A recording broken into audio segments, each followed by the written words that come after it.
नाज़रीन, काबुल में फायरिंग थी आहे जंहिंजे नतीजे में सिक्योरिटी गार्ड ज़ख़्मी थी पियो आहे, जॾहिं त पाकिस्तानी नाज़िम उल-उमूर उबैद निज़ामी मौजज़ाने तौर नमूने महफ़ूज़ रहियो आहे। सफ़ारती ज़रियनि मूजिबि सिक्योरिटी गार्ड खे सीने में 3 गोलियूं लॻियूं आहिनि, जंहिंखे इस्पताल मुंतक़िल कयो वियो आहे। होॾां वज़ीर आज़म शहबाज़ शरीफ़ पारां काबुल में हेड ऑफ मशीन ते हमले जी मज़म्मत कंदे ज़ख़्मी सिक्योरिटी गार्ड जी बहादुरी खे सलाम पेश कयो आहे। शहबाज़ शरीफ़ जो चवणु आहे त सिक्योरिटी गोलियूं खाई नाज़िम उल-उमूर खे बचायो। वज़ीर आज़म वाक़िए जी फ़ौरी जांच ऐं ज़िम्मेवारनि ख़िलाफ़ कार्रवाई जो मुतालबो कयो आहे।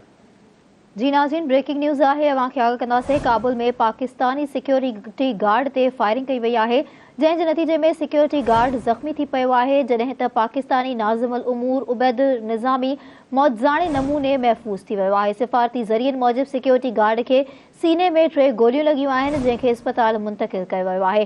होॾां वज़ीर आज़म शहबाज़ शरीफ़ पारां काबुल में हेड ऑफ मशीन ते हमले जी मज़म्मत कंदे ज़ख़्मी सिक्योरिटी गार्ड जी बहादुरीअ खे सलाम पेश कयो वियो आहे। शहबाज़ शरीफ़ जो चवणु आहे त सिक्योरिटी गोलियूं खाई नाज़िम उल-उमूर खे बचायो आहे। वज़ीर आज़म वाक़िए जी फ़ौरी जांच ऐं ज़िम्मेवारनि ख़िलाफ़ कार्रवाई जो मुतालबो कयो आहे। अहम ब्रेकिंग न्यूज़ तव्हां सां शेयर कराया आहियूं। काबुल में पाकिस्तानी नाज़िम उल-उमूर उबैद निज़ामी मौजज़ाने तौर नमूने महफ़ूज़ रहियो आहे, जंहिं ते फायरिंग कई वई आहे।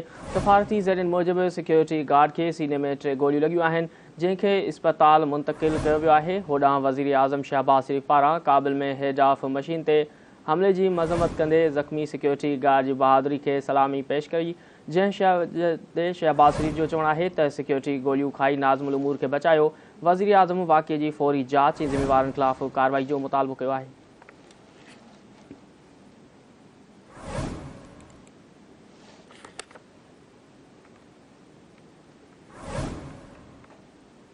अहम ब्रेकिंग न्यूज़ तव्हां सां शेयर करे रहिया आहियूं। वज़ीर आज़म शहबाज़ शरीफ़ पारां वाक़िए जी मज़म्मत कई वई आहे।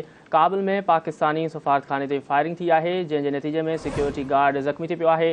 फायरिंग में पाकिस्तानी नाज़िम उल-उमूर उबैद निज़ामी महफ़ूज़ रहियो।